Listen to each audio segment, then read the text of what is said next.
When VA Secretary Eric Shinseki tendered his resignation on Friday, first person we thought of to book this morning was Gunnery Sergeant Jessie Jane Duff. She's a retired Marine. She's a military advisor, and she's with Concerned Veterans for America. Of course, we thought of Jessie Jane Duff because in June of 2013, a full year ago, she went out and said, Mr. Shinseki, please resign, called for him to step down. So thank you for joining us, Jessie Jane Duff, this morning. Good morning. Thank you so much for inviting me. We got to talk about it. I have to ask you, though, I mean, just because of the events over the weekend and being a veteran, if you have any thoughts on this POW story, especially knowing now that there are a lot of questions about, how he fell into the enemy's hands in Afghanistan, and the fact that 5 Gitmo terrorists have been released, high-level terrorists. High level. Yeah. What as a veteran, what's your take on that? I don't think there's very many men and women who had served the extended period of time like I did on active duty who are feeling overwhelming joy. We're happy for him that he's been released, but it was quite apparent, even by his own father's resistance and negative comments towards the United States. It was quite apparent with the emails he had sent to his family that he was disgruntled and he shipped his items home. He had left the base. When people say, leave no man behind, he left. We didn't leave him behind. He left.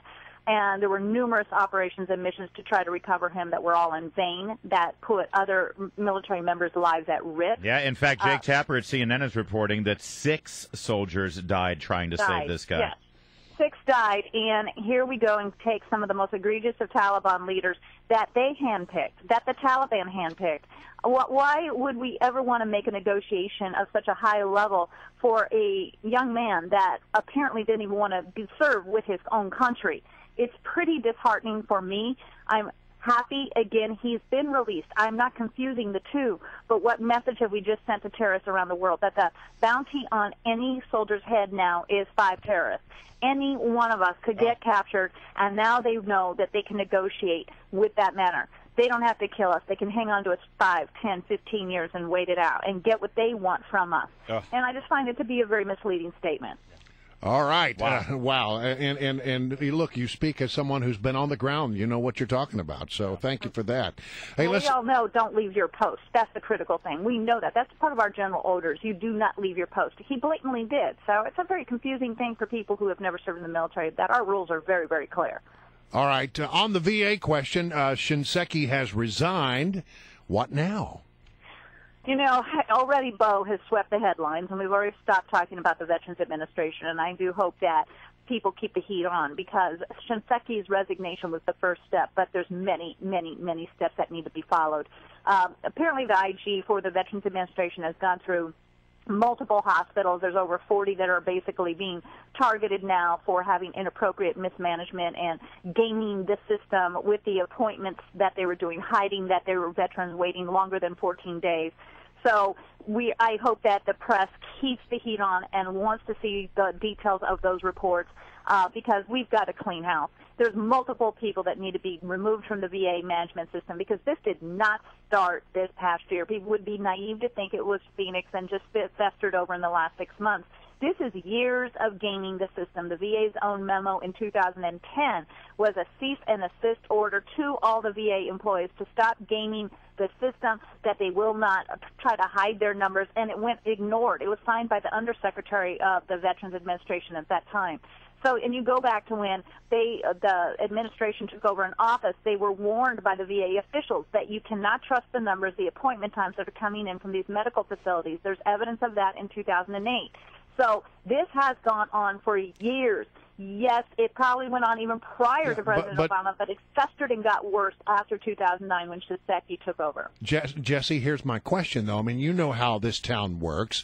You get your scalp, something else comes along, and Lord knows the Bowe Bergdahl thing is certainly something that will catch a lot of people's attention. It certainly is going to dominate, I would imagine, the news cycle for the next few days at least, if not beyond. Yes, so how do you keep the pressure on? Well, fortunately, we do have multiple senators and congressmen that are out there still advocating for this. Congressman Jeff Miller, his bill went through the House the Thursday before last Thursday. The VA Management and Accountability Act, H.R. 4031, However, when Marco Rubio took it over to the Senate floor, it got blocked by Bernie Sanders, who has his own little bill, which is a pork-filled bill costing over $20 billion, which we estimate will even cost more than that. And he blocks the VA Management Accountability Act. It really looked childish to me because it was like, no, I want my bill to be looked at.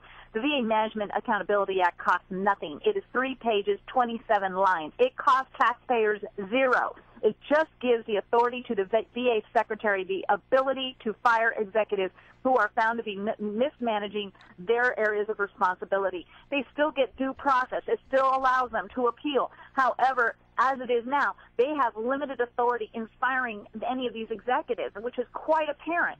So I would ask all the listeners, send a letter to all of their senators and Harry Reid to get the VA Management Accountability Act, Senate Bill S. 2013 through.